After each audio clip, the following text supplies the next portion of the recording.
जय श्री श्याम, जय मनोना धाम। आप सभी श्याम भक्तों का एक और नई वीडियो में स्वागत है। आज उन श्याम भक्तों के लिए काफ़ी ज़्यादा महत्वपूर्ण जानकारी मिलने वाली है जो श्याम भक्त 29 नवंबर से लेकर के और 10 जनवरी तक आना चाहते हैं। तो इन दिनों में आप लोगों को महाराज जी कब कब मिल पाएंगे और कब कब नहीं मिल पाएंगे, ताकि आप लोगों के दर्शन भी हो सकें, आशीर्वाद भी मिल जाए और आपकी जो भी बीमारियाँ हैं वो ठीक हो जाए। खास तौर से वो लोग ध्यान देंगे जो लोग यहाँ पहली बार आ रहे हैं या फिर काफ़ी दिनों बाद आ रहे हैं। उन लोगों को यहाँ आने के बाद क्या क्या करना होगा, कैसे कैसे आओगे, कहाँ खाना खाओगे, कहाँ रुकोगे और कैसे आपका जल्दी नंबर आएगा, कौन से दिन ज़्यादा भीड़ रहती है और कौन से दिन कम भीड़ रहती है, कितने टाइम सुबह महाराज जी बैठते हैं, कितने टाइम उठते हैं शाम तक, वो आपको सभी जानकारी इसी वीडियो के द्वारा मिलने वाली हैं। आखिर कौन सी रेलवे स्टेशन पर आकर के उतरोगे और वहाँ से बस कैसे पकड़ोगे और श्याम जल यहाँ करके कैसे पड़वाओगे, कहाँ का प्रसाद चढ़ाओगे, कहाँ का प्रसाद नहीं चढ़ता है, वो सभी छोटी छोटी चीज़ें आपको बताने वाला हूँ, ताकि आप लोगों को यहाँ आने के बाद बिल्कुल भी पछतावा ना हो। जो लोग पहली बार आते हैं और काफ़ी दूर दूर से आते हैं, कुछ लोग तो 1500 किलोमीटर दूर से आते हैं, तो उन लोगों को काफ़ी ज़्यादा परेशानियाँ आती हैं, क्योंकि वो लोग यहाँ से बहुत मनोना धाम के बारे में बहुत कम जानते हैं। तो इस वीडियो के द्वारा आप लोगों को बहुत अच्छी तरीके से मैं बता दूंगा। वीडियो शुरू करने से पहले कमेंट में जय श्री श्याम, जय मनोना धाम जरूर लिख देना। क्या पता भाई घर बैठे ही आपकी आधी प्रॉब्लम है जो सॉल्व हो जाएं, आधी बीमारियां दूर हो जाएं। आज है 28 नवंबर, शुक्रवार का दिन। आज महाराज जी बैठे हैं, तो धाम पर भी बहुत ज़्यादा भीड़ है आप लोगों को देखने को मिलेगी। तो आप लोग आएंगे तो आपको कैसे आशीर्वाद लेना होगा। सबसे पहले आपको जाना होगा महाराज जी के पास। महाराज जी के पास जा करके आप लोगों को अपनी जो भी परेशानियां हैं, दिक्कतें हैं, जैसे कि कोई भी बीमारी है या फिर कोई कैसी भी बीमारी कह सकते हो, वो आपको डायरेक्ट महाराज जी को बतानी है, ताकि आप लोगों की सभी बीमारियां परेशानियां दूर हो सकें। और जो जल लेके जाओगे, श्याम जल मात्र 20 रुपए का मिलता है, उसे पड़वा लेना। और पड़वाने के बाद भाई थोड़ा जल वहीं पे पिलाएंगे महाराज जी, और बाकी का अपने घर पे आके पीना। टाइम उनसे पूछाना कि कौन कौन से टाइम इसे पीना है। फिर इसके बाद आप लोगों को आशीर्वाद लेने के बाद काफ़ी लोग क्या करते हैं कि अपनी बीमारियां महाराज जी को नहीं बताते हैं, तो उनकी बीमारियां ठीक नहीं हो पाती हैं। तो आप लोग ध्यान रखें, आप अपनी बीमारियां ज़रूर बता दें। आप लोगों को सबसे पहले बता देता हूं यहाँ का एड्रेस। काफ़ी लोगों को एड्रेस नहीं मालूम है और वो लोग कैसे कैसे आएंगे वो लोग ध्यान देंगे। जो लोग यहाँ पहली बार आ रहे हैं, काफ़ी दूर से आ रहे हैं। यह पड़ता है राज्य उत्तर प्रदेश, जिला बरेली, तहसील आंवला। गाँव का नाम है मनोना। जस्ट मनोना के बराबर में ही आंवला और बिसौली वाले रोड के किनारे ये मनोना धाम, ये आपका पक्का एड्रेस है। और आओगे आप लोग तो चाहे तो अपनी बाइक से या कार से, किसी भी वाहन से आ जाओ। और इसके बाद आप लोग आना चाहो तो ट्रेन से आ सकते हो। ट्रेन से आने की व्यवस्था आप लोगों को बहुत ही अच्छी मिल जाएगी। जैसे कि आंवला आपको नज़दीकी रेलवे स्टेशन पड़ेगा, लगभग 3 से 4 किलोमीटर पड़ेगा। बरेली आपको लगभग 40 से 45 किलोमीटर पड़ेगा। दोनों ही जगह से बसें, ई रिक्शा, टेम्पो मिल जाते हैं सुबह 5 बजे से लेकर के रात के 9 से 10 बजे तक। तो आप लोग मनोना धाम आ सकते हैं। जब आप लोग यहाँ आएंगे तो कुछ देखने को मिलेगा। 3 लाइनें लगती हैं यहाँ पर। 3 लाइनें लगती हैं। एक तो पहले नंबर की लाइन होती है महाराज जी से आशीर्वाद लेने की। जो लोग हमारी वीडियो देख रहे हैं वो लोग लाइन में लगना चाहते हैं, तो उनको मैं बताऊँगा बहुत ही अच्छी तरीके से आप लोगों का जल्दी नंबर कैसे आ पाएगा। फिर दूसरी लाइन रहती है खाटू श्याम बाबा के मंदिर में दर्शन करने की।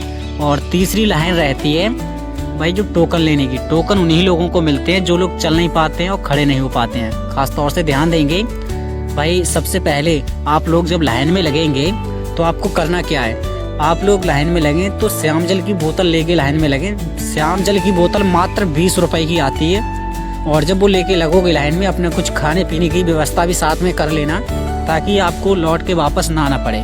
क्या होता है भाई, लगभग 3 से 4 घंटे लग जाते हैं आपको नंबर आने में। और जल्दी नंबर तो आपका तभी आ सकता है आप लोग अगर सुबह लग जाते हैं जल्दी। तो सुबह आप लोग मेरी माने तो लग जाएं लगभग 5 बजे और 6 बजे 7 बजे। इस टाइम पे अगर आप लोग लग जाते हैं तो आपका नंबर बहुत ही जल्दी आ जाएगा। अब इसके बाद आप लोग जब लाइन में बढ़ेंगे, बढ़ते जाएंगे। मैंने बताया भी है कैसे कैसे महाराज जी को अपनी बीमारियाँ बतानी है, परेशानियाँ बतानी हैं।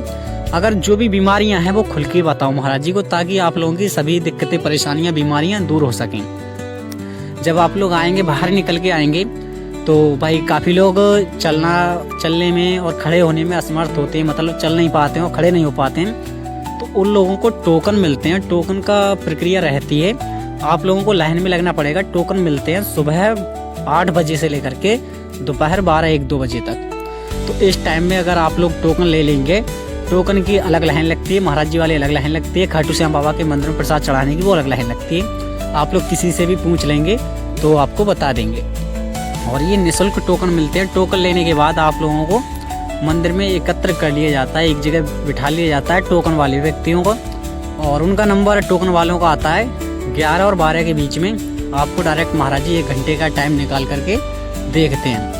अब इसके बाद आप लोगों को करना क्या होगा, सबसे महत्वपूर्ण बात कि सबसे ज़्यादा जो मेन मुख्य बात यही है कि काफ़ी लोग कहते हैं कि हमें सरकारी नौकरी चाहिए, माता जो और बहनें होती हैं वो कहती हैं हमें बच्चे की प्राप्ति चाहिए, या फिर स्टूडेंट होते हैं वो कहते हैं, मतलब कुछ भी प्रकार की मन्नतें, कहते हैं मन्नतें, आपकी मन्नतें हैं वो पूरी करना चाहते हो तो आपको करना क्या होगा, खाटू श्याम बाबा के मंदिर में प्रसाद चढ़ाना होगा भाई। वहाँ जा कर के अर्जी लगानी होगी।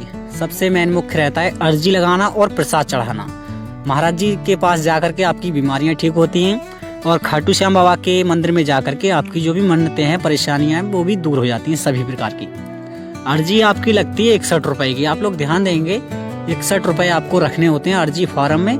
और अर्जी फार्म होता है वो थोड़ा भरना पड़ता है, अगर भरना नहीं आता है तो दुकान वालों की सहायता से भर सकते हैं, और इसके बाद आप लोग जमा कर सकते हैं जाकर के मंदिर में।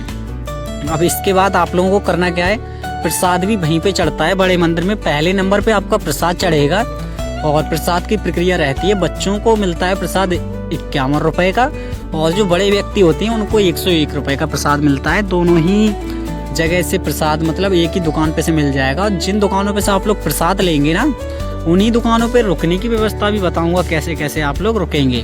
वहाँ से प्रसाद लेकर के निकल के फिर जाकर के मंदिर में चढ़ाएंगे।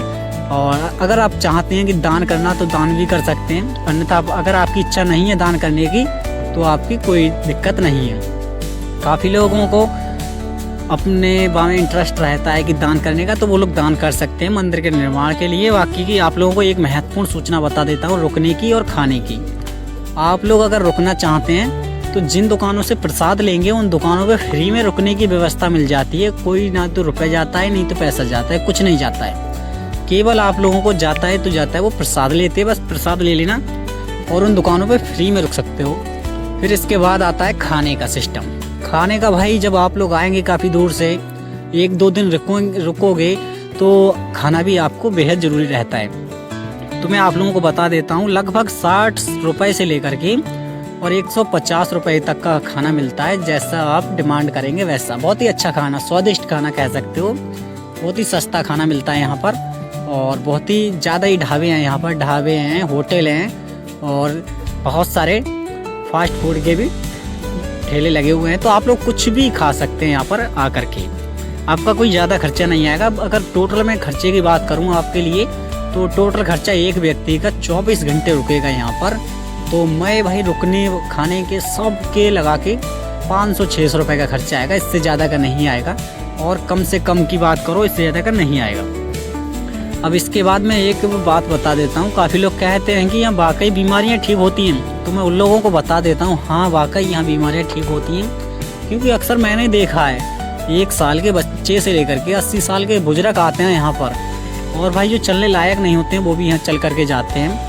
भाई जिन लोगों के शरीर में काफ़ी खतरनाक बीमारियाँ होती हैं, जैसे कि कैंसर होता है, किसी की किडनी खराब होती है, लीवर खराब होता है, तो उनको सभी को फ़ायदा मिलता है। ऐसा नहीं है एक दिन में फ़ायदा मिल जाएगा, कुछ लोगों को हाल की हाल फ़ायदा मिल जाता है, और कुछ लोगों को भाई 1 महीने में, 10 दिन में, 5 दिन में फ़ायदा मिल जाता है। तो आप लोग अगर एक बार आए हैं और सोच रहे हैं कि हमें फ़ायदा नहीं हुआ, तो आप लोग अच्छी तरह से काम करें, जैसे जैसे महाराज जी कहते हैं वैसे करो। मैंने बताया भी है आप लोगों को कैसे करना है, ताकि आप लोगों को अच्छे से फ़ायदा हो सके।